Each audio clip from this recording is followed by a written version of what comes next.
Well, happy Friday, everyone. This is Greg Dixon from Shared Visions Unlimited, your chief publisher. And today I'm going to talk about capturing and publishing family stories. This time of year, I went to the local Remembrance Day ceremony down in the States. It's called Veterans Day. And throughout the world, they have ceremonies for the end of the World War II and veterans to recognize the work that veterans have done. One of the things that's evident on Remembrance Day is the number of people who were in the various wars are fewer and fewer. So they're getting older. There are very few from World War II, some from Korea, and then there's other ones. And so it just underscores the importance of capturing family and personal stories while you still can. So that's part of this. I realize this is almost my obligation to encourage people to do that and help with it.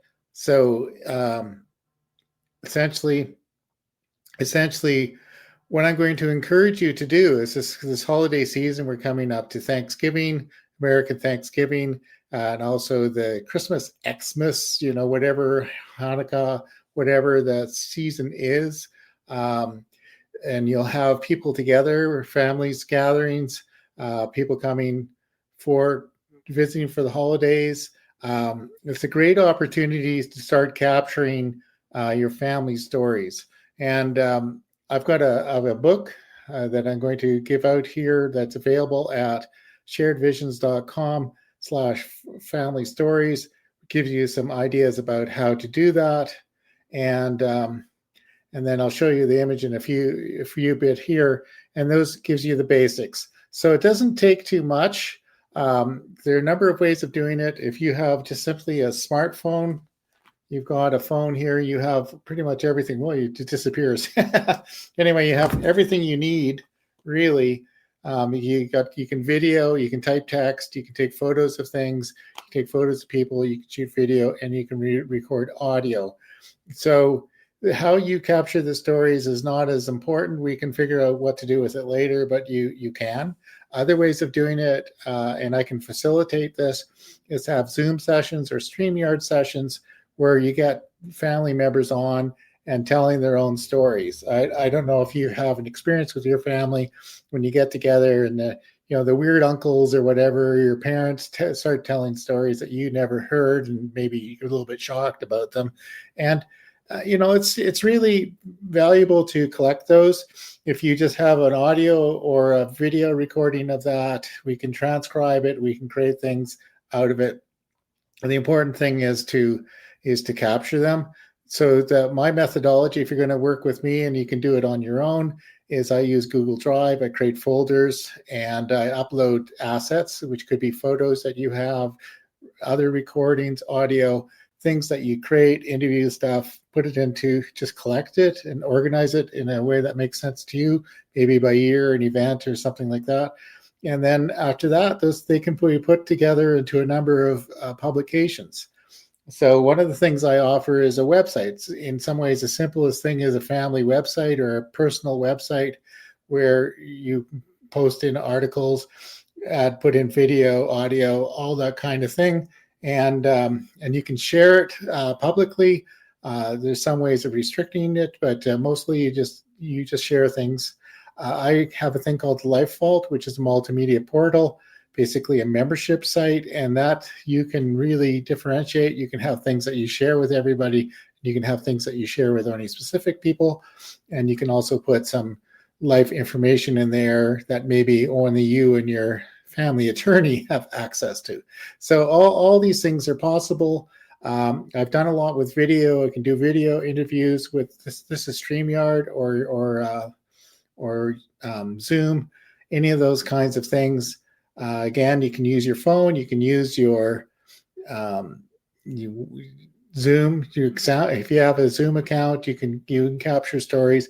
And I will go in and do things locally. Bonnie and I traveled around throughout the U.S. doing interviews with the pioneers of the natural health industry, and we captured interviews with people while they were still alive, and a surprising, shocking number of people are no longer with us. So it's kind of an urgency there's an urgency to this.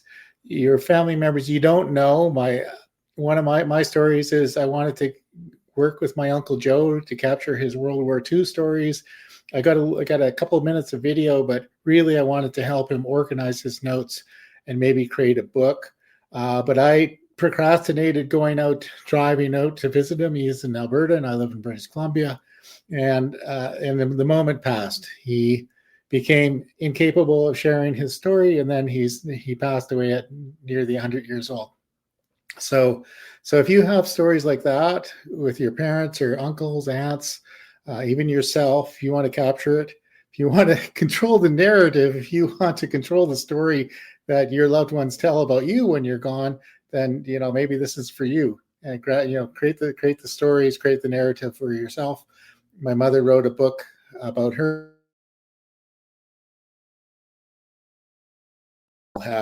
life.